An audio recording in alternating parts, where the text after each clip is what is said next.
This is Hemmant. And Jessica. And you're listening to the Friendly Atheist Podcast. If you like what you're listening to, please go to patreon.com/Friendly Atheist Podcast. Yeah. It's Friday afternoon when Yes. we're recording this, and we'll just get right into it because there's so many things we want to talk about. We, literally, as Hemmant was coming over here, I got the push alert saying that the memo was released, so we don't have anything on that. I'm going to guess it makes Trump look foolish. Yeah. And the whole part. I don't know what he thought he was going to accomplish with that. Speaking of Trump. Oh, good. Let's start with this right away because it happened this week during the State of the Union. Oh, I did not. I don't want to brag. You know I hate to brag, Hemmant. I'm listening. I did not watch a second of the State of the Union. I haven't watched any clips of it. I've heard some hot takes about it. And we are so the opposite. I watch pregame coverage. I enjoyed the live tweets. This was my thought is that that is my Super Bowl. The thing is, I figured it would be exactly what I expected it to be. It would be dry and boring. He wouldn't drop any N-bombs, and it just wouldn't show us anything new. Oh no, you're right. Yeah. So I just kept that rage inside. I was over at my friend Anne's place, and we just drank wine and watched Parks and Rec all right. It was all night. It was excellent. You win the night. Yeah. Oh, for sure. Yeah. One of the things Trump said in the State of the Union, among many things, is that, we're all united. He was trying to call for bipartisanship before he totally didn't do anything bipartisan. Right. But one of the ways he said we are all in this together is that we all believe in God. And Eric Trump on Fox and Friends basically tried to malign Democrats by saying, when Donald Trump said we're united under God, Democrats didn't stand up. Specifically, Eric Trump said, I think it's actually very sad. I think it's sad. There are things as Americans we should be united on, and if we can't be united on God, then he just trailed off because he doesn't know how to complete thoughts. So, no. Oh, Eric Trump. No, that's not how any of this works. Yeah. One of the best responses to that comment, and it was a lengthy response, came from Andrew Seidel, who's an attorney with the Freedom from Religion Foundation, specializes in the First Amendment, is an atheist. But his response to this was just fantastic because he explained in basically an open letter to Eric Trump that was sent to Eric Trump. Was it? Here's why you're wrong about that idea. Not only are we not united on God, what does that even mean? But we're less united on God today than we were in the past. If you had said this in the 1950s, maybe, but... Right. Atheists have always existed, but now more than ever, we're a more pluralistic society. And vocal. And vocal, and the nuns are on the rise, and fewer people believe in the God he believes in. But the snark especially got good toward the end of this 3-page letter. Please read it. I shall. Your father uses religion as a political weapon. His ignorant piety, so many crumbs fed to a credulous voting bloc. Whoa. This is, of course, as much their fault as his, perhaps more. They are willing to be lied to and happily trade their self-proclaimed occupation of the moral high ground for terrain adjacent to the power of the office your father now occupies. Shit. They'd rather bask in the reflected glory of a secular office established by a godless constitution than attempt to protect their religion from the taint of politics. And then he goes on to say, if your father wants to unite this nation, if he wants to be a serious leader and not a pandering hairdo, he should work on being a president to all Americans, including atheists, agnostics, the non-religious, the non-believers, and non-Christians of every stripe and of every color. Wow. And then at the end, somehow in the letter, there was a mic drop. I don't know how it happened. Oh my God, that's so impressive that they did that. Technology, man. Snark aside, though, he's right. You're 100% how does right. How does Eric Trump or anyone, and you hear this from a lot of politicians, conservative ones too, this idea that, we may have our political differences, but we all unite under the same God. It's no, we don't. How do you not recognize that is itself a divisive statement? Do you think that that's a sort of, I don't want to say dog whistle, but...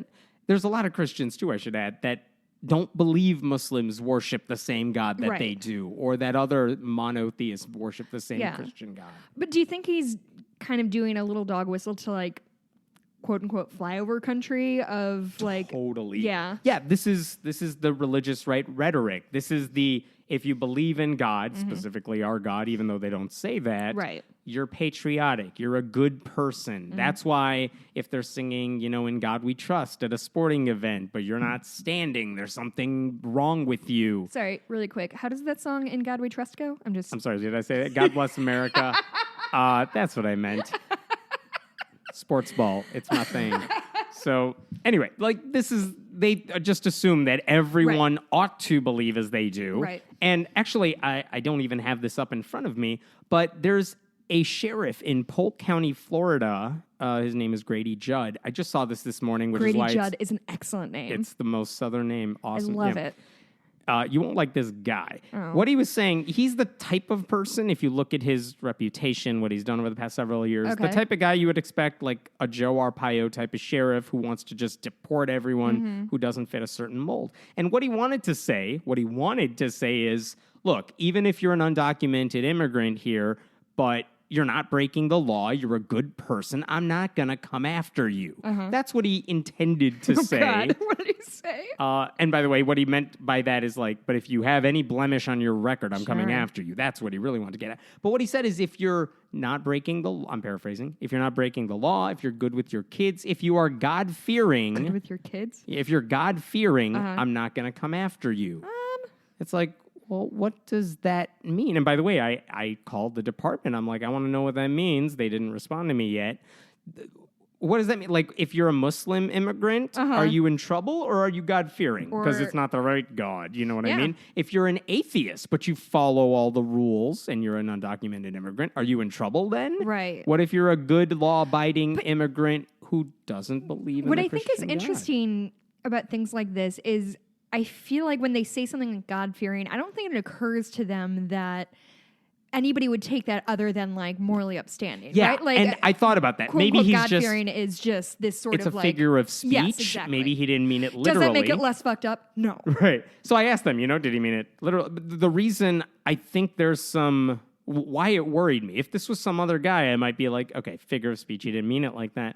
This guy has a reputation of Christian advocacy while as a sheriff, like he spoke at a church while wearing a sheriff costume. Sure. Costume. God damn it, Evan. He actually took basketball hoops out of the county jail because, God forbid, prisoners have some... I remember this time to guy. do this is years ago. And he moved them to a church.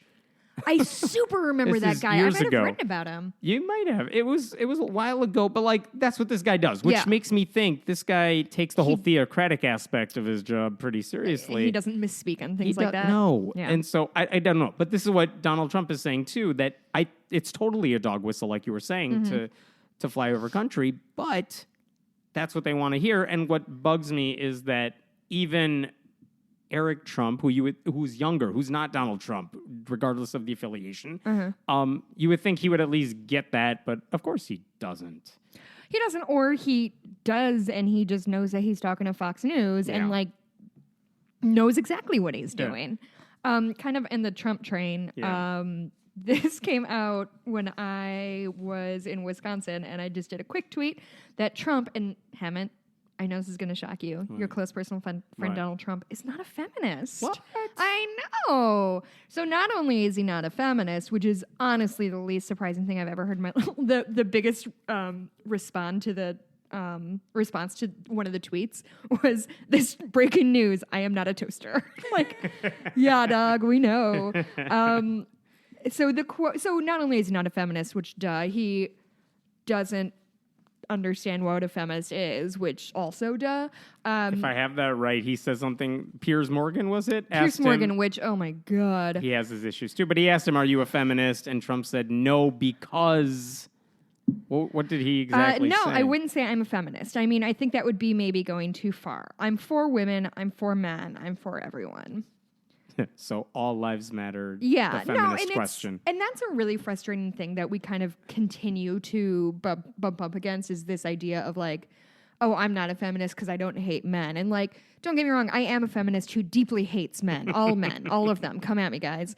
But like, it's just very frustrating for people to be so hung up on this sort of made up person of this like man-hating feminist who like it's just really frustrating to see, oh, I'm not a feminist, I'm a humanist or something like that, where they're not only like misunderstanding the initial statement, but they're also co-opting our like our terminology. Anyway, so in case it's not clear, feminism means that we believe women should have equal rights as men and equal opportunity and equal representation, which right now, like there's been more presidents named George Bush than there have been black or female presidents combined. So like I think men are doing okay. Anyway, that was that. That was I am shocked by this. That was a really fun kickoff to my Wisconsin weekend. Let me, since we're talking about, a leader who's disappointing, let me show you one who is not always disappointing. So this is in Canada. And let me tell you about Trudeau. I forgot if we talked about this last week. We may have, but Canada has a thing called Canada Summer Jobs. The government funds organizations that create summer jobs for students. They great. want to encourage that. So they'll give Sounds you like funding for it. socialism to me, Hammett. I'm sure everyone thinks it is. But they also allow religious groups to apply for that money, saying, look, if you're a church group that's hosting a Bible summer camp, but you're hiring students to help run it, that's a job. We're not going to say no to you because of the nature of that, of what you're doing. Well, and also Canada isn't the United States. They don't have it's the a same different laws. law. So that's fine. Whatever. That's what they do. Now, the difference is this year, the Canada Summer Jobs program said if your group specifically, like their primary focus is to stop abortion rights or to be anti-gay, you're against gay marriage, and that's the heart of what you do, you're not eligible for the money. Cool. Now, if you're a church that just does a summer Bible camp and you happen to believe marriage equality is immoral or wrong or unbiblical and you're against abortion, that's not the issue. You can still apply for the funds, but if you're a group that works to discriminate against gay people, no, you're not. Okay, Right. This is not that complicated to understand. So Justin Trudeau, the Prime Minister of Canada, was doing a town hall meeting. He does many of these. And someone asked him about that issue because it's been controversial. As you can imagine, the Christian right of Canada has been like, this is anti-Christian. You're discriminating against our faith. And We love hating people. What's your problem with that? What he explained, he first explained what I just told you. Okay. But then he said this. I'm going to quote this because it's really good. And it's been a long time since I've heard someone speak like this who good. actually is in a position Wait, of power. are you about to tell me something good and empowering? Because Maybe. I'm not used to it Maybe. through this I know. podcast. It was jarring when I heard it because I'm like, oh man, that's the leader of their country. No religious group is going to be barred from Canada's summer jobs on the basis of their beliefs, period. Anyone who tells you otherwise is pushing a political agenda. However, there are certain groups that are specifically dedicated to fighting abortion rights for women and inclusion of LGBT communities, and that is wrong. That is certainly not something that the federal government should be funding summer students to do, to roll back the clock on women's rights. That's not going to happen. This government will continue to be unequivocal. We will stand up for women's rights. We will defend women's rights and the rights of the LGBT community, regardless of what folks in certain religious groups try to push us against. And then he went on to say, we are not rolling back the clock on women's rights. And I know that makes a few people upset, but there is no way government funding is going to organizations that have the specific and explicit purpose of limiting women's rights. Period. Can you see the goosebumps? I see the chills. goosebumps. Even Obama, by the way, never went that far. And I remember he did a similar town hall back when he was president, not campaigning, but as president. And our friend Amanda Knief, who worked with American Atheists, she was in the town hall and she got to ask him a question. And she said, are you going to allow the federal government to give funding to religious organizations that do secular work but discriminate in who they hire because of their beliefs? Maybe they feed the homeless, but they don't. If you're openly gay and you're married, they won't hire you. Is the government going to fund those groups?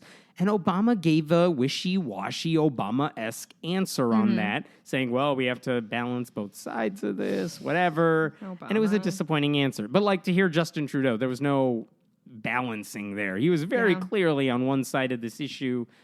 I haven't heard that in a while. It was nice to hear. I know he's not perfect, but that was a good answer on that issue. Yeah, it's very it's good to hear that we're not the, I don't know, I'm just tired of like talking to walls. You know, I'm it's very nice to hear somebody in power say something that's logical and has a point of view, not a sort of like obfuscating like, oh, not all lives matter. Not all lives matter. There are bad people on many sides. Right.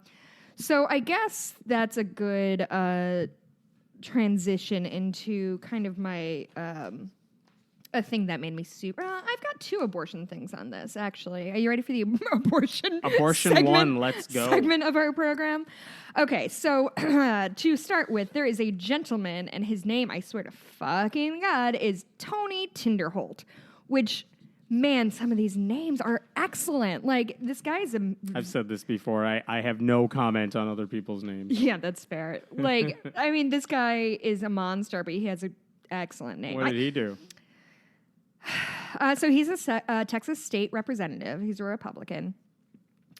And he thinks that women in Texas should be jailed for having abortions because otherwise they don't accept personal responsibility for having sex. So that's chill, as usual. I'm waiting to know where you're going with this before commenting.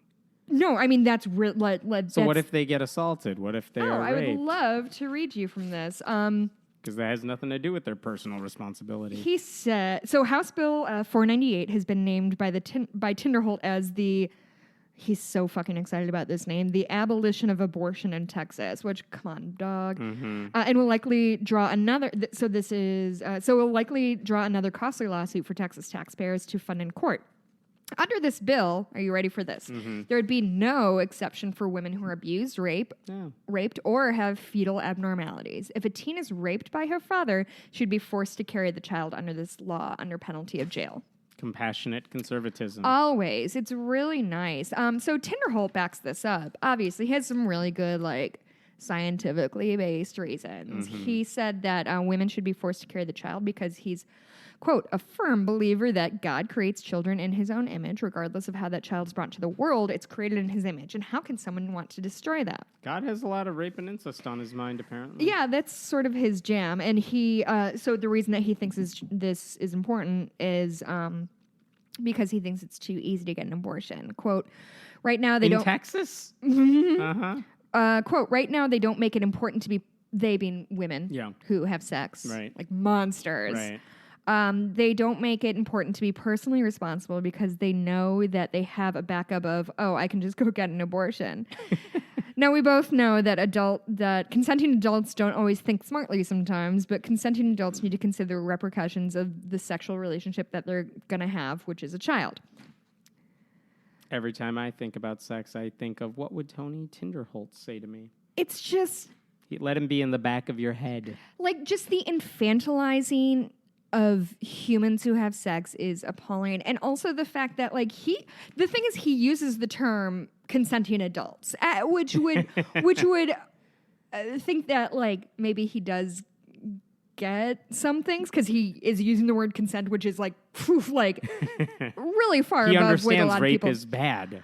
But the problem is he's talking about these 2 consenting adults and they don't deal with the responsibilities, and so women should be punished. And I think that's...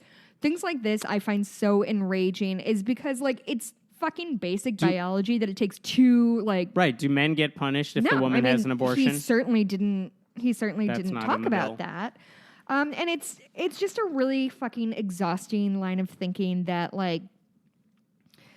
I don't know. I mean, like, what else can you fucking say about this? Is that, like, pregnancies happen, accidental pregnancies happen, whether or not the person was being as responsible as possible, or was being, quote unquote, reckless, or was raped. Like, these things happen, and it's just like, you can't, to me, it's like saying this person was brought into the hospital for being in a car accident. Well, they weren't wearing their seatbelt, so that's their fucking fault. Like, let's put them in jail. That'll help everything. It's just this, like, weird backwards thinking of that pregnancy is the thing is they think of it as a punishment. pregnancy is punishment for having sex.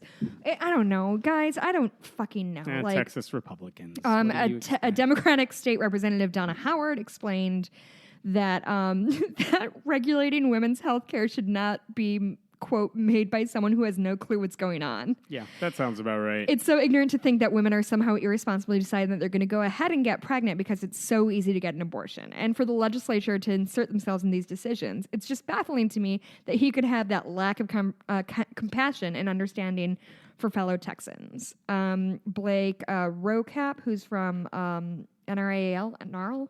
Yeah. Do you say it out? I don't know. I've never said it out loud. Pro-choice Texas. He said that... NARAL. NARAL? Mm-hmm. I've literally only ever read it. Uh-huh. It's a really uncomfortable moment that I'm on a podcast saying a word I've never said out loud. I hate this. He said that the bill would, quote, take us back to a time in Texas when women lost their lives because they were trying to procure illegal abortions. Which, to me, that's always kind of what it comes down to, is you're never going to stop abortions. You're going to make them less safe. Yeah. And you're going to kill human adult women who are viable human beings and have people who love and care about them.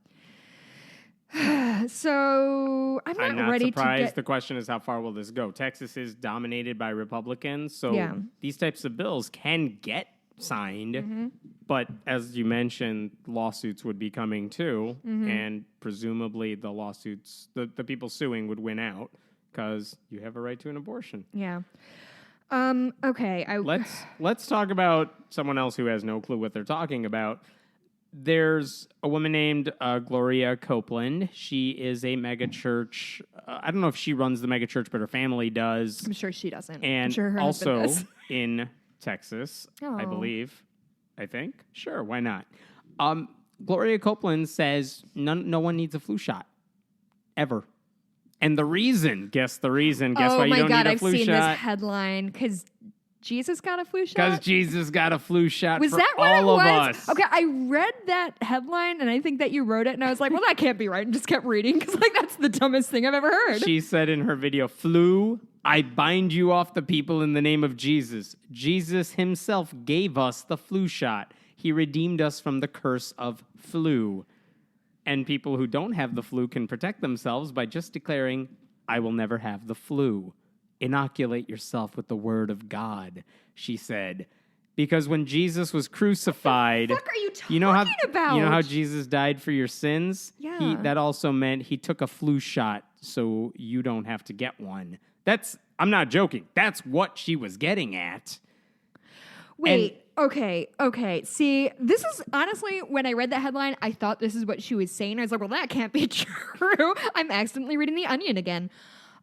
So does she think that no true believers have ever gotten sick? That's the question you should be asking. And I am. And I don't know the answer to that.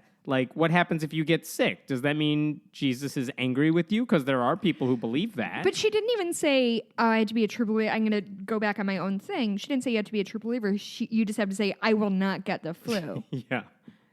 Kind of like accepting Jesus. I believe, and then Jesus will forgive you if you are sincere about it. Apparently, if you just say, I'll never have the flu, that will make the bacteria and germs run away. Okay, wait, can I do one?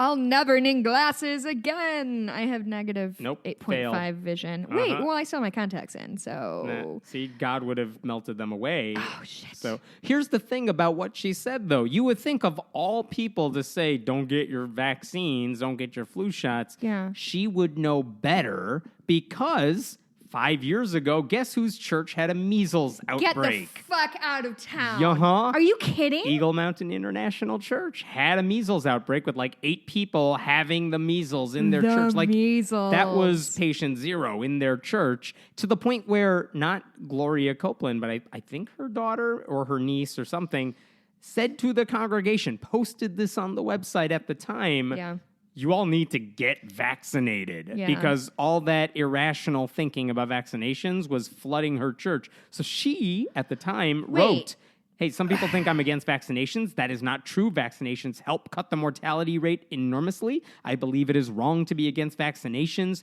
The risks associated during an outbreak really outweigh the risks of the vaccination.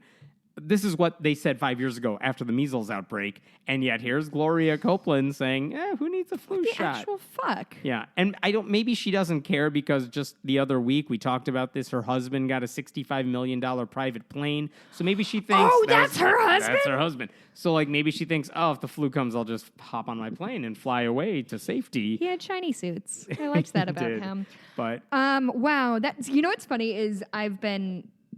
I'm on Facebook and I have friends of all walks of life. And I recently have been seeing a couple of people doing like anti-flu shot thing. And the thing that I think is funny is one friend in particular, whom I like and respect and think is great. She did this like informal internet poll of, did you get the flu shot and did you get the flu? And it's really interesting that like she's trying to get anecdotal evidence to be more scientific, but isn't willing to accept that like larger scale polls. Well, and anyway, and guys, get your flu shot. I feel like this is a good stage. Get your flu shot. Get because vaccinated. Get vaccinated because it's honestly not just for you. It is for those of us who are more susceptible, for whom the flu is extraordinarily dangerous. Herd immunity is important. Herd immunity is extremely important, and like. Yeah, you may still get the flu if you got your flu shot. That doesn't mean shots don't work. And if you get a cold for 24 hours, that doesn't mean you got the flu. And you don't get a tiny bit of flu by getting the vaccination. That's not how vaccinations work. I just really do a tiny bit of research on flu shots or if you're lazy, apparently you could just tell God, hey, don't give me the flu, and then apparently you're saved. Yeah. Can I tell you a really dumb story about the last time I was at my doctor's office and I got a flu shot. Okay. And the nurse gave it to me. She's like, there you go. And I swear to fucking God, I looked at her dead in the eyes and went, I'm so brave. Emmett, why do I like this? Why? I don't know. And she just deadpanned at me. Didn't think it was funny or cute. I was trying to do a fun bit. That's one time I like her. One time I voted and I put my little slip in the thing. Yeah. And the guy who was monitoring it, I went, yay, democracy. And again, I'm just trying to be excited about life. Life is bleak and dark and hard. And I just want to be excited about voting and getting flu shots. And he was giving you nothing. Nothing. I mean, it was 7:15 in the morning. Yeah, well. So I don't blame him. Anyway, those are my dumb anecdotes. I like it. Let me talk about this. University of Miami. We've talked about this a long time ago, but it came up in the news again. The University of Miami just got funding. They got this 2016, but it was $2.2 million in order to endow a chair at the university to study atheism, humanism, and secular ethics. Cool. Now, you should note that Pittsburgh College in California is the only school where you can major in secular studies. We've talked to Phil Zuckerman, who runs that program. And the question is, okay, so what's the University of Miami, who's going to be the chair, of who's going to be in this position that they're funding, and what are they going to teach? So the Atlantic had an article. This is my opportunity to announce that it is me, and I am teaching atheism, atheism by Jess. I want to know what those courses are like. It would be so good. So the Atlantic talked to the professor. It's actually, his name is Anjan Chakravarti. Mm-hmm. He is a professor at Notre Dame. He's going to be moving. Boo, Notre Dame. Yeah, he's going to be going to Miami to teach, to run this program and teach these courses. I'm sorry, you said this is Miami, Florida, not Miami of Ohio? Correct. Okay. And so what he said is, I'm quoting from the Atlantic article here, he plans to teach courses in the history and philosophy of science and in secular ethics. And this is what you expect from these courses. They're going to look at the history and the philosophy of atheism and, the history of humanism. Uh-huh. It's not an indoctrination course. I mean, even if you majored in Bible studies, they're not saying, here's why all this is true. No, they're saying, here's what happened in history with how people have used the Bible. That's true on paper. Is that true in college? It's more true than it is, say, in a high school Bible literacy class. Okay. But in college, that's fine. If you're doing a specific religion's history or something, you can major in Bible studies and you would get a secular education on how the Bible has had impact and how it was written and whatever. And that's what they're doing with atheism. Yeah. But you get the feeling that a lot of people are going to be looking at this and who's funding it, because the guy funding it, Lou Appignani, is an atheist advocate. He doesn't hold that back at all. The horror. But the guy running the show here in Miami is like, I don't know what his beliefs are personally, and they don't matter. He's just very clear that religious people can take these classes and should, and they're not necessarily going to be non-religious by the time they leave, as it should be. I also like the fact that the guy doesn't always fit. He doesn't fit the stereotype of like the angry white atheist necessarily. He's like an Indian guy who's a philosophy professor. Yeah, that's pretty fun. And his credentials are impeccable. But cool. It doesn't matter. It's not like Richard Dawkins or someone like that per se would have been bad at the job. But it's kind of nice to know that the person running this major multi-million-dollar program doesn't fit that stereotype. Well, and it's always nice to remind people that there are more atheists in the world than Richard Dawkins and Sam that's Harris. exactly right. So good on Miami. I hope this works. I believe they're starting the classes. No, I don't remember. I don't know if they're starting them this fall or they're starting them in 2019. But he's starting the position this summer. That's exciting. Yeah, so good on him. I've reached out to him to see if he'll do an interview. I haven't heard back yet. We'll find out. To Miami. Of course. In That's February. A given. Yes. So on the academic front, men are threatened by intelligent women, according to a study, which is honestly the least surprising thing I've ever heard in my whole life. So there is a study that was conducted, and I did not write down who did it because I am bad at my job. No big deal. So 105 men participated, which I'm the first to admit is not a terribly large number. So they were asked to read a hypothetical scenario involving a woman who either outperformed them in math or English, and imagine them as a romantic partner. So the men ranked women, in this portion, it's a two-part study. So the men ranked women who outscored them as more desirable, according to this study. But the second part of this study, men were asked if they would actually date such a woman in real life, and all of a sudden dudes were like, well. So men faced... So they used to say smart is sexy, but then would you actually date them? No. No, maybe not. So men faced... this real life scenario, they distanced themselves more from her, tended to rate her as less attractive, and showed less desire to exchange contact information or plan a date with her. I'd say the women dodged a bullet. Yeah. The authors behind the study believe that more experimentation may be needed to confirm the conclusion. Defo. Okay. Yeah, for sure. But they do believe that, quote, feelings of diminished masculinity account for men's decreased attraction toward women who outperform them. Like, Dadoy. Like, that's just this idea of, like, women threatening men's masculinity by being smarter or better or, like, physically taller or... I wonder what those men think the answer to that should be. Do they need to get smarter, or do they think, no, the women need to get dumber for me to like them?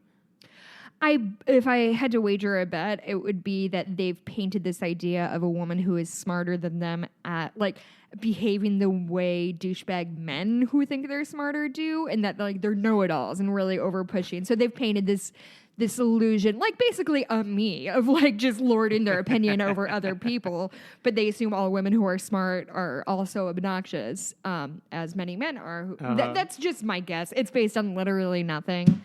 But anyway, that was I'm really sorry I didn't write down who. We'll make sure there's a link to that when we do that. Let me talk about this issue that happened in Illinois. It's in the city of Effingham, relatively rural area. Where's Effingham? Central. Okay, You look that up. But it goes to the heart of how creationist groups kind of work their way into public schools. Because you might think, like, well, whatever they believe, they're not going to, like, do an assembly at a public school. Who would ever allow that? And the name of this group in particular was called Creation Truth Foundation. They don't even hide their creationist beliefs. But they were invited to speak at Central Grade School, public school in Effingham. Smack in the middle of Illinois. Yeah. It's like halfway between Terre Haute and St. Louis. Also, doesn't Effingham sound like the real name of the town is Fuckingham? Ben Folds, I think, did a song all about it. God damn it, Ben Folds. Just because he had the similar reaction. But how did this group get into this public school? We don't know, but the idea is they were holding an assembly on dinosaurs for the elementary school kids. Oh, no. And the school was like, all right, nothing can possibly go wrong here. But a lot of Christian groups do this where they say, no, we're a group that has some experts in our group. We will host this assembly for you at whatever, a discount rate or whatever, which you want this because kids love dinosaurs. And it is, they say, a secular presentation. And when they do it in the public school, whether it's on abstinence-only sex education or how to be a leader or whatever the topic is, they always do the secular presentation. And the rare instances where, no, they don't. They push religion. That's a separate issue. The legal people can go after that. Right. But they do. They host these public assemblies that are fine. But in this case, and in a lot of cases, what they do is to say, hey, we're going to do this presentation again tonight or on the weekend. Bring your family, bring your friends there. And now it's off school property. And now it's not during school hours.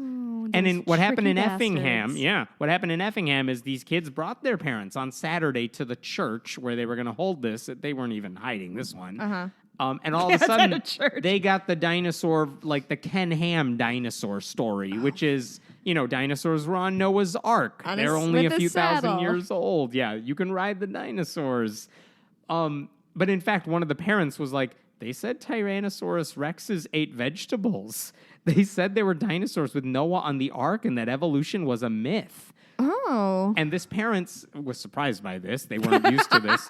The flyer she received for the event had no mention of any religious or church tie-in. They thought they were going to see the same assembly her kid was raving about, but that's never true. And the reason I bring this up is that these Christian groups, this is not an anomaly. This happens all the time. Oh, sure. And it is a form of deception. It is lying, and these Christian groups seem totally fine with it. It is part of their strategy to say, we'll work our way into the public school, host a second event or a third event, and that's where we'll bring down all the Jesus stuff.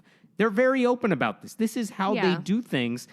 And what you ought to be asking is, like, what the hell is wrong with the school administrators that they even allowed this group to do a public present? They could have just said no. Yeah. They don't have to give a reason. Just say no to them from the get-go because you could see their website. I looked at their website, and their website's very clear about their mission to indoctrinate children. Okay, can I... I hate to say this phrase. Can I play devil's advocate for a second? Please. So, say we were like an atheist group and we wanted to teach kids about science or evolution or dinosaurs. Let's just say dinosaurs. If we went into a school, like if it were atheists doing the same thing, then my answer would be the school should say, no, you clearly have another agenda. I mean, you're very open about that, I would think, in this hypothetical group. Right. That your goal is to spread atheism. We're not interested in that. Now, if like a paleontological, am I saying that right, society wanted to do the presentation and happened to include a lot of atheists in the group, different story. Okay. And a lot of times you'll see, Planned Parenthood puts on a sex ed seminar. That's a different story because they have experts pushing, like, here's how sex works. Yeah. They can share the slides in advance. You know what they're doing. They're not saying, hey, kids, come get a free abortion. No. There are groups, and this is the conversation a lot of groups have. You're not bringing in experts who know what they're talking about. Right. You're advocating a certain point of view. Right.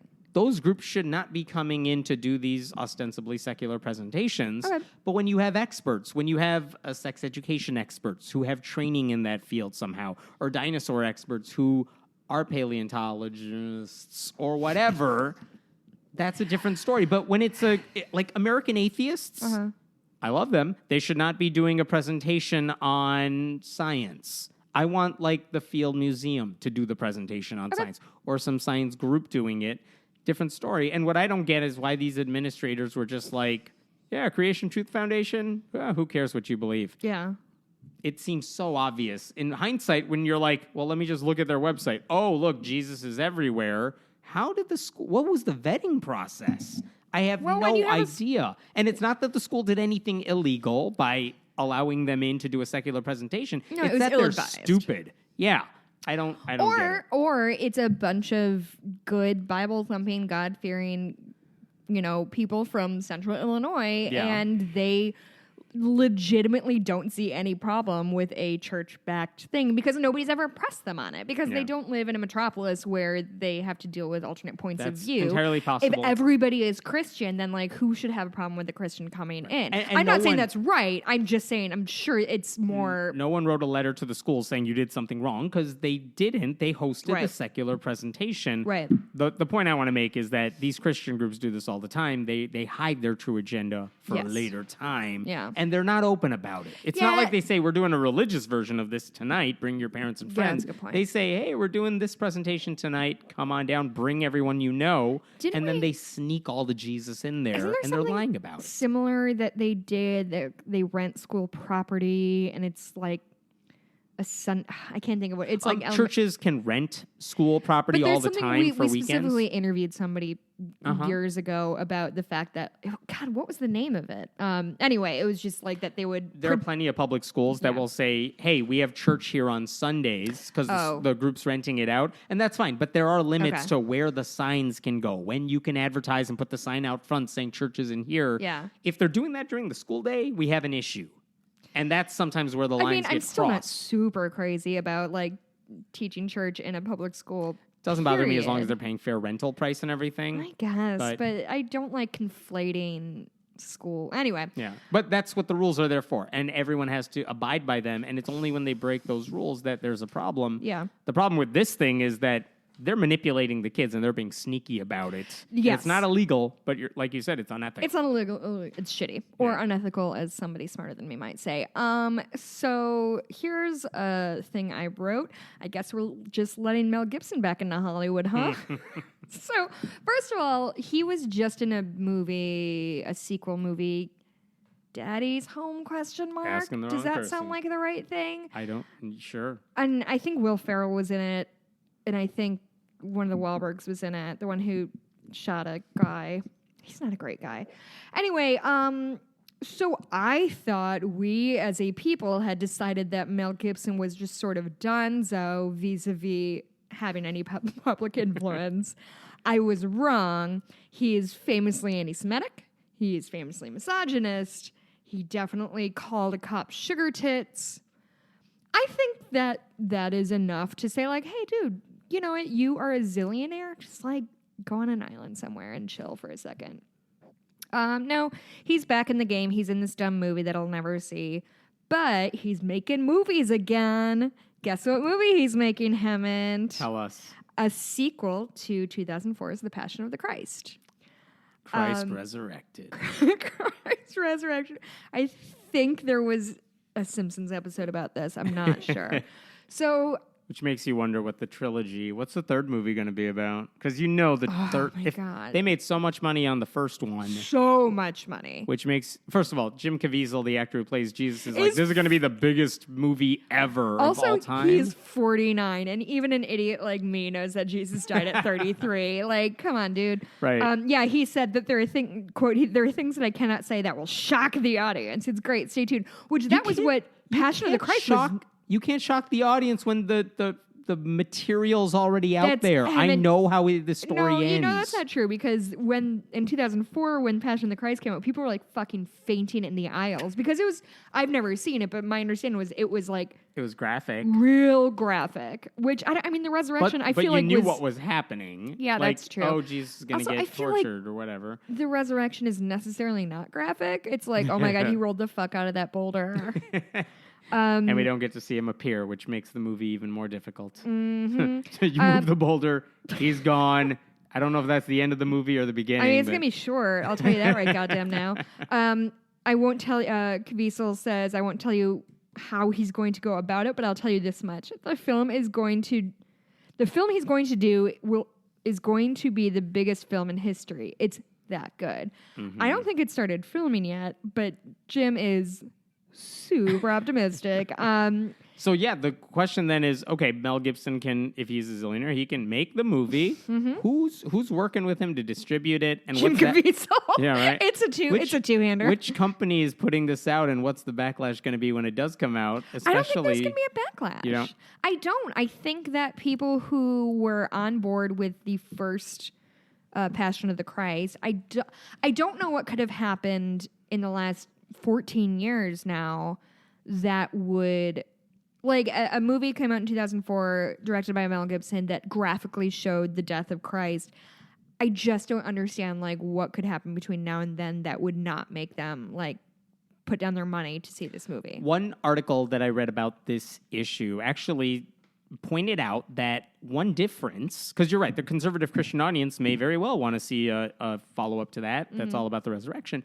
But that was before Passion of the Christ came out, before God's Not Dead, before all these, pure flicks Christian movies came out. And the question is, where is the Christian movie audience? Are they still in the, Passion of the Christ is a once-in-a-lifetime type of movie, we've never seen anything like this, to now where these types of overly Christian movies are like a dime a dozen, they come out all the time, and maybe the resurrection movie, it's just the latest Jesus movie to see. Maybe it won't go over as well. I would say yes and no. I think that there are more like big budget, quote unquote, movies that are directed towards Christians. That said, a Mel Gibson movie is different from a Kirk Cameron movie, right. which, it's a different beast. Sidebar, when I was in Wisconsin with my friends, my buddy Jack, who's Irish and for some reason has a real true love for Kirk Cameron movies.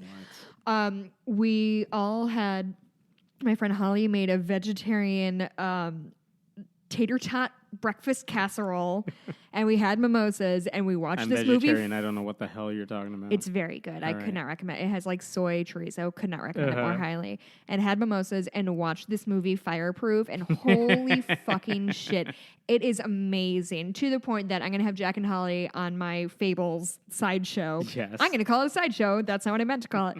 And we're going to talk about it because it is excellent and terrifying, and I think Kirk Cameron is supposed to be the protagonist, but in the first 20 minutes of the movie, he screams at his wife so that she is like sitting down in a corner crying, and he's the good guy of our movie.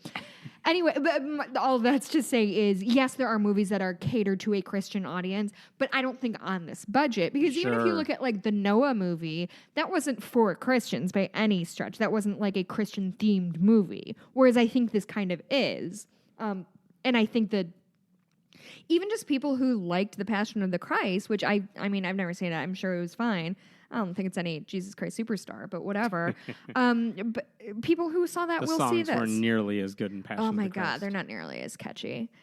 Not enough dance numbers, if you ask me. Anyway, so Mel Gibson also, God, this fucking guy. He was in an interview and he said, and I hate this so much, quote, "The resurrection, big subject." Oh my God. We're trying to craft this in a way that's cinematically compelling and enlightening, so it shines a new light, if possible, without creating some weird thing. Yeah. God, it must be hard to hear him because he's so far up his own ass. Yes, the echo is. Oh my God, you wouldn't believe it. Speaking of, yeah, no, I got nothing. There is a guy named Josh Weed, real name, several years ago. W-E-E-D? Yep. Excellent. 6 years ago. Josh Weed! I definitely wrote about him. This was one of my most successful blog posts that I wrote ever for your website. And the reason it was successful is because his story was because I'm a very insane. good writer and craft compelling narrative. Obviously. He said 6 years ago I can't believe I left that this off. he was getting married to a woman, and this was unusual because he was gay. Mm-hmm. But he was also a Mormon, and you can't marry a same-sex person when you're Mormon. So he was getting married to a woman, and he wanted you all to know that they had been together for... forgot if he had been married for more than a decade, and he only came out as gay. They'd been together a long time. But they had 3 kids and a, quote, wonderful sex life. Well, so before we go forward with what's happened since, this sort of article, when I wrote it years and years ago, 2012, I assume, rocked my fucking world, because it was just this thing of like, this guy is being very forthcoming about everything. He's saying he's gay, he's attracted to men, but he's still marrying a woman. But he sucked it up. She's on board. Yep. They say they're happy, which they had kids, so clearly they've had sex at least 2 or 3 times. Mm-hmm. Like, it really kind of rocked my worldview of, is this can you force yourself into happiness? And that was the point. He was the compelling counter narrative that said, even if you're gay, you can be straight married and be very happy at life. So, hey, gay people, stop being You don't have to Yeah, be it was attracted to definitely a same-sex people. dangerous moral. Right. But like for his specific case, it really kind of like fucked me up for a little Yeah, while. it's weird. And guess what he said this week? He's getting divorced. Getting divorced. And here's the thing. His blog post went up and then it got deleted. And you're like, that's weird. But while it was up, a lot of people saw it. And basically he announced that he is getting divorced. And part of me was like, I read through this post and I'm like, I find it hard to dislike the guy because he was very clear that, like, I know some of you feel schadenfreude. I know some of you might relish in our pain. I don't think this is not the place for that. He's like, look, if that's you, I respect your reaction. I know I've hurt people by my story. Like, he seemed to understand where the critics were coming from. That's the thing with and this what guy. his role was in perpetuating this harmful idea. And so I don't know why he deleted it. He also said, by the way, yeah, we're getting divorced. We still love each other. I don't know what's going on with their kids. They have 4 kids now. But he said as far as I know, he's still Mormon. Mm-hmm. As far as I know, he still hasn't acted on being gay. Oh, really? I don't know. I don't care, frankly. No, but that's not our business. I don't know how bad he feels. He seemed to acknowledge that he was the poster child for the anti-gay movement, at least in this capacity, but I don't know how he feels about that. He didn't explain like that he has any knowledge of how many lives he may have ruined through this narrative. So, but I do like from what he did seem to atone for what he did.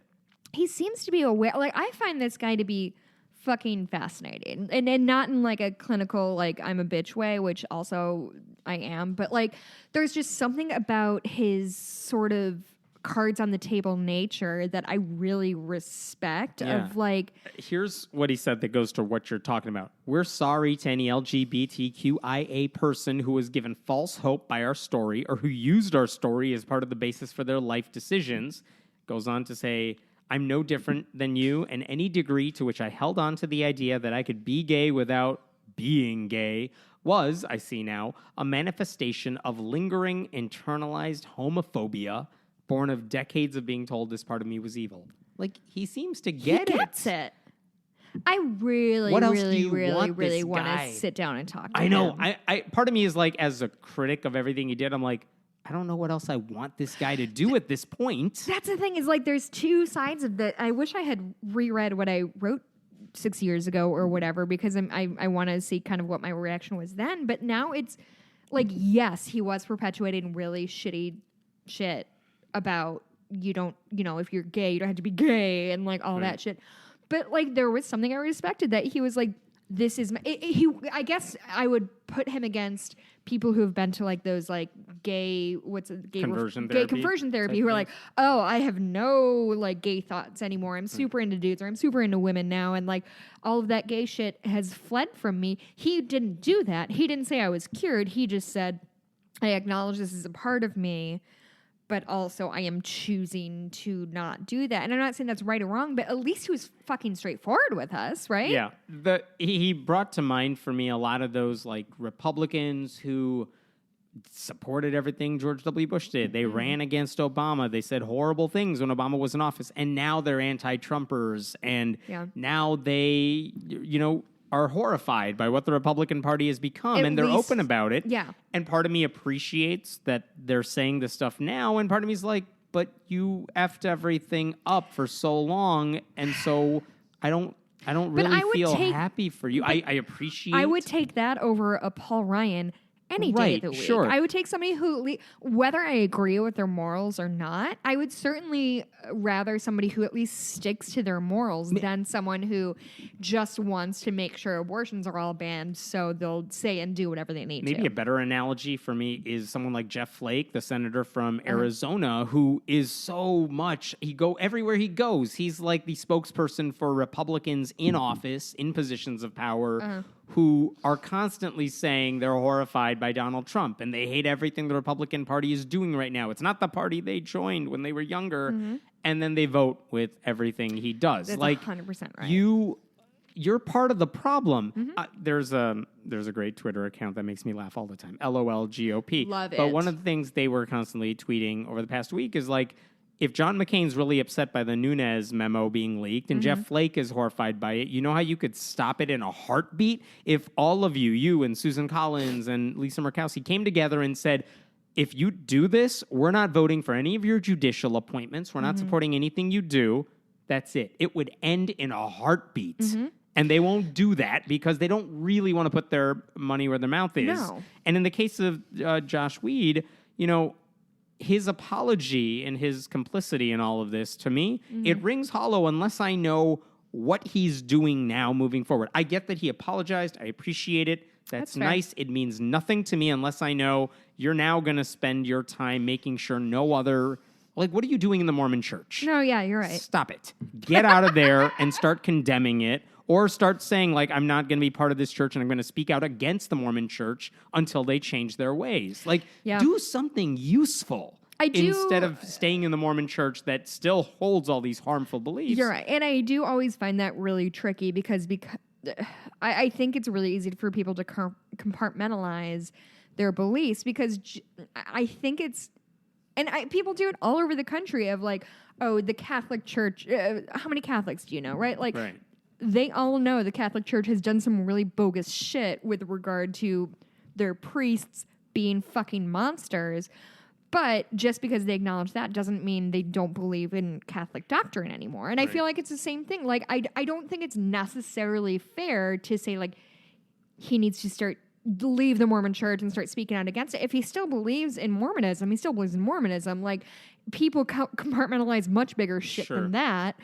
I do think it is worth saying, like, yeah, he should be an advocate within the church of saying, like, hey, maybe believe what you want, but don't be part of the organization. I don't know. There are plenty of Catholics who believe in God, but who are like, I can't support this institution. But there's an argument to be made that, like, can you do more good from the inside out? Which, I mean, this is bullshit for me to say because I think any legit, Republican who's supporting Donald Trump, I think, is a garbage human. Right, and they have the power to change it. Less so when you're a Catholic, like you just attend church and you disagree with the church doctrine on certain issues. Yeah. You can't change anything in that church from the inside. Not if you're just a random person. Maybe a bishop could. Maybe they have some say. Yeah, but he's got a name now. Like, he has national press. But I don't think the Mormon church gives a shit about anything this guy is saying. Anyway. But also, you're right, that the way, like, how many, ex-Mormons do we follow and, have interviewed who, like, the best way to do this is just show the numbers. Is just fucking leave the church and show, like, you're out of touch. Show me a Mormon who has changed the policy from the inside. It's not a big number, and they're not necessarily random people like him who just played a role. They used him to perpetuate a narrative. There's one more story I wanted to bring up here because it was so weird. Oh, good. There's a church in New Zealand. It's a mega church. It's one of the biggest evangelical mega churches in New Zealand. And it's run by a guy named Brian Tamaki. And we've talked about him before because he's one of those prosperity gospel. Yes. Flaunts his wealth. He does all this stuff. He blamed earthquake on gay people. He just lost his tax exemption. Did he? He did. Nice work, New Zealand. Separate from all of that, I saw this meme floating around the interwebs, and it had a picture of him.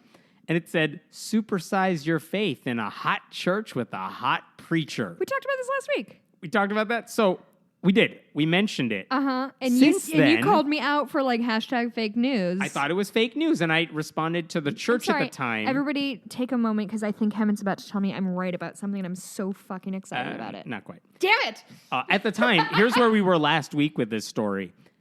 Last week, I think I had emailed the church because I didn't see this meme on the official church's Facebook page or on Tamaki's official Facebook page. It was on some third-party site with no check mark. It's like, so I emailed the church at the time. This is before our last podcast. And I'm like, is this you guys? Yeah. Do you approve this or what? Since we recorded, I finally heard back from them. And I was like, all they're going to tell me is yes or no. It's that simple. It's not a hard question. Did you approve this meme? Is this yours? And they're like, why do you want to know? All right, dude. What sort of... Fucking back off. That was their response to me. And I'm like, I don't know what to make of this. That's definitely the response of humans who have nothing to hide.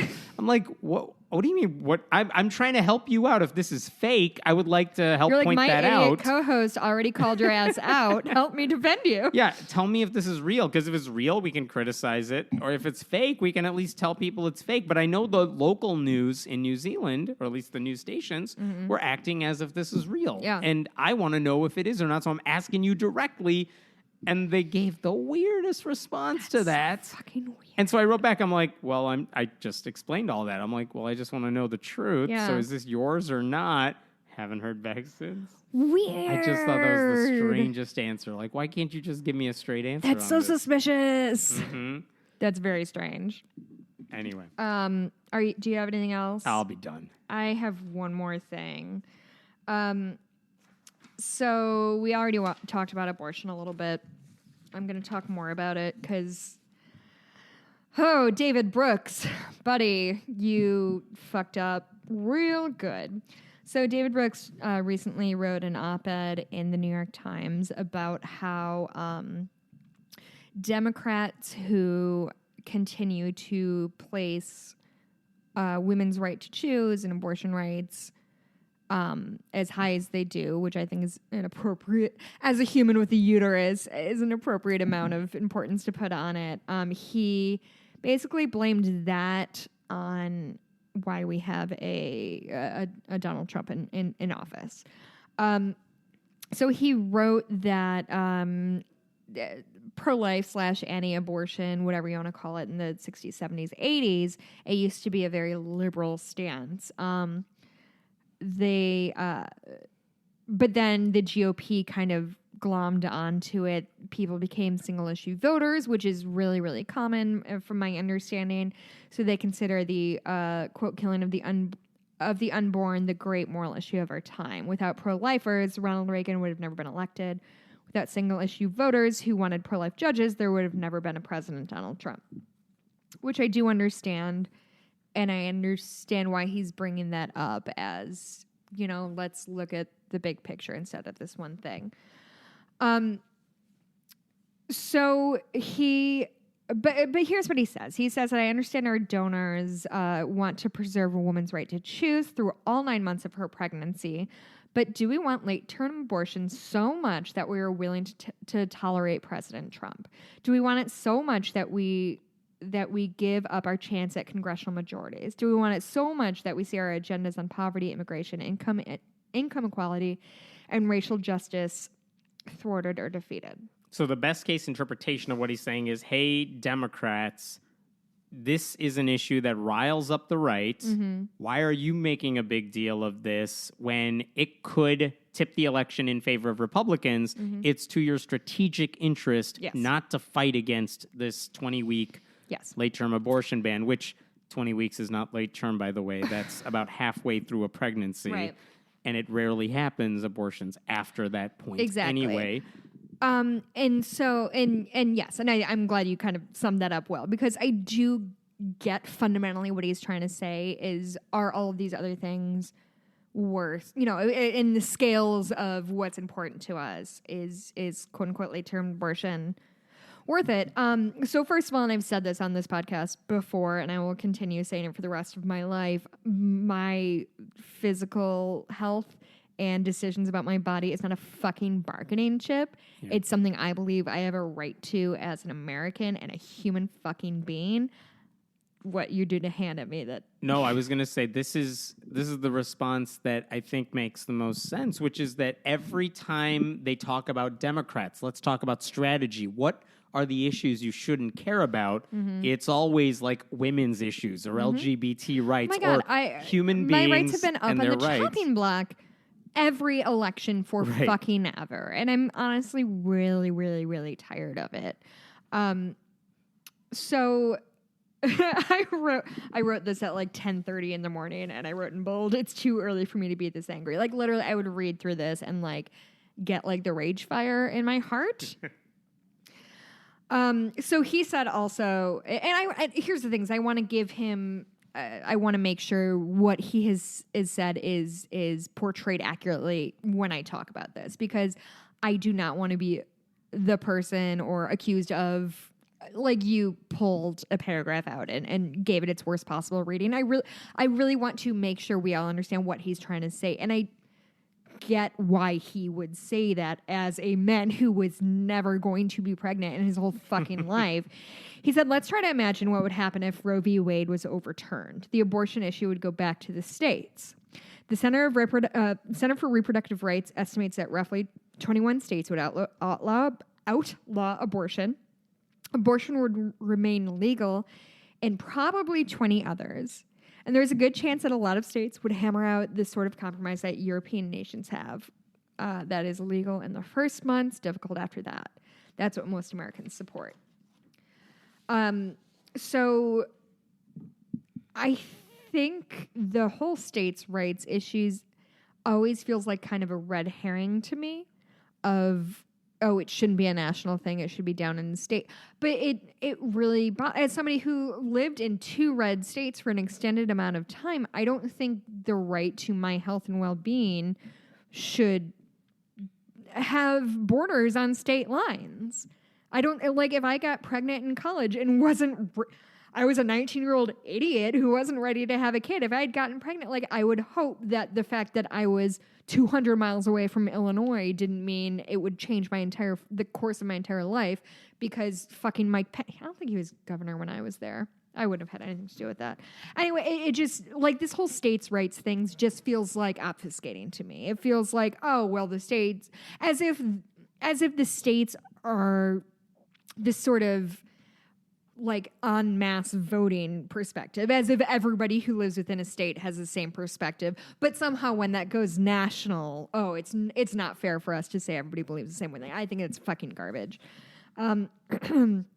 So this is what he said. So his thought is, if we let that go, if we let Roe v. Wade get overturned, if we kind of, like, bow down on this fight, the pro-life movement, this is a quote, would turn its attention away from national elections. Single-issue anti-abortion voters would no longer be automatic Republicans. The abortion debate would no longer be an absolutist position on one side and an absolutist position on the other. Which, again, like, I cannot stress this. I get why he thinks this is a compelling argument to be made, but it's also made by a human who never has to fucking worry about it, and so that really makes me want to. Yeah, it's none of his issues that are on the chopping block when it comes to strategy.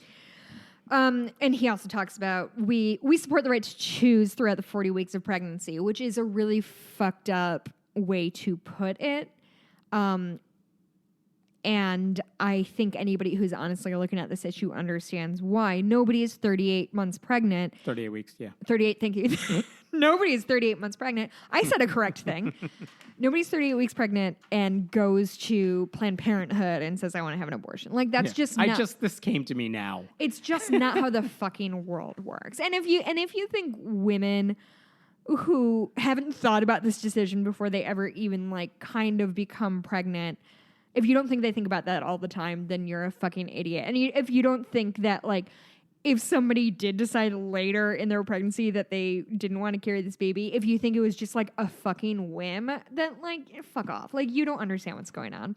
So I actually, so babies are not viable outside the womb at 22 weeks.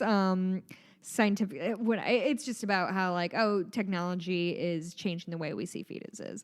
So for the first time in my podcasting career, I wrote a rant. I'm listening. Because I was really mad and didn't feel like trying to remember all my points. So here's what I said, and this feels really trite, but I'm going to read it anyway.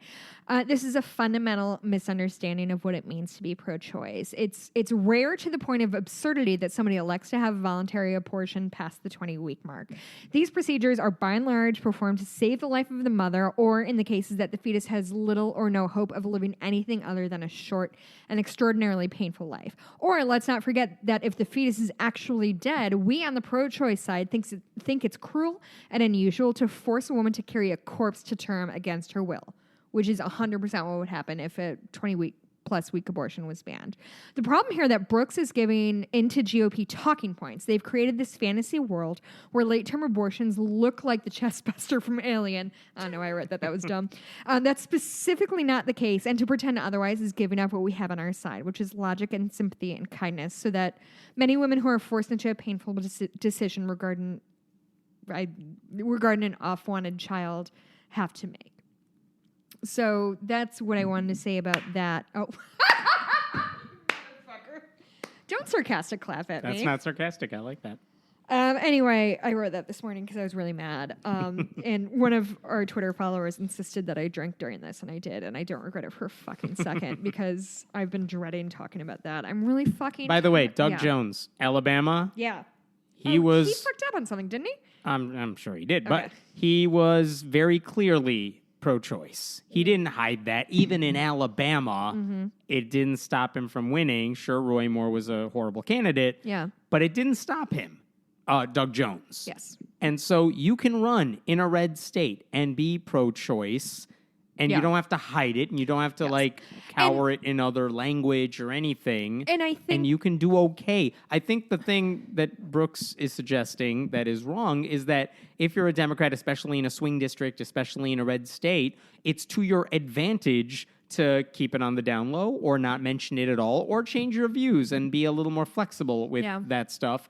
And I don't think that's true at all. I think if you are, gung-ho about saying, no, I support a woman's right to choose, I support women, period, I think you're going to get more Democrats voting in your favor than you are more Republicans coming out to say, no, they already, even if you don't actively say, I'm pro-life and no exceptions to all that, if you don't say that, they're assuming that anyway. They're already counted in those votes, But if you are actively for women's rights and abortion rights, you're going to get more Democrats supporting you because you don't hear that all the time. It's refreshing to hear somebody say, no, I support women. I'm not tailoring my language to let some moderates think that I'm not. Yeah. And everything I just said is really just a testament against this kind of late-term abortion monster that the right has created. Right. Because as if all abortions are late-term and this is the big scourge we have to worry about. And beyond that,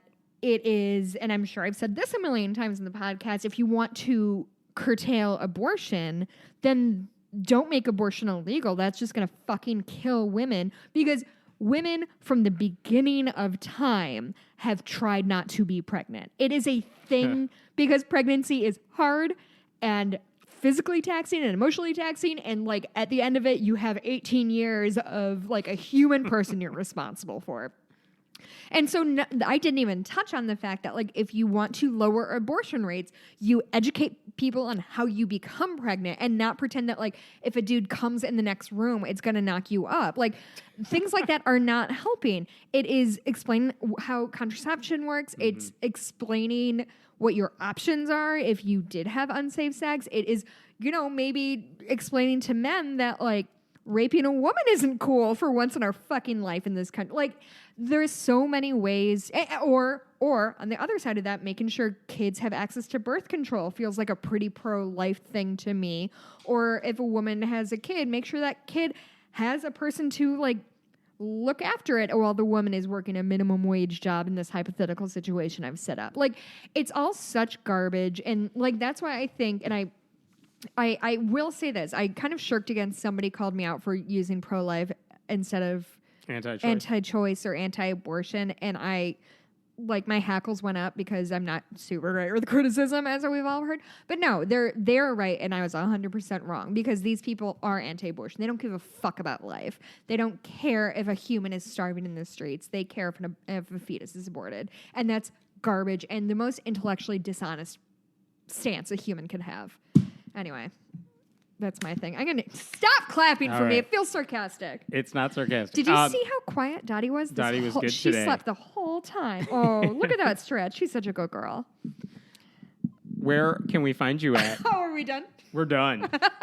You can follow me on Twitter at Blueberry, BLUEBURIE. I'm in Heaven Meta. You can Etsy Jessica. Oh, Bitches Get Stitched Done. Oh, pet the dog. Oh, it's a she dog. was so good. She's wagging her tail. I don't pet my kids like this. You don't, because people don't pet kids. Oh, she loves you so much. I'm taking a picture of this. Oh, she loves you. This is unpleasant. So, oh my God, this is amazing. Oh, Dottie, good girl. You can find me at Bitches Get Stitched Done on Etsy. I've been doing a lot of custom work for people. It's super fun.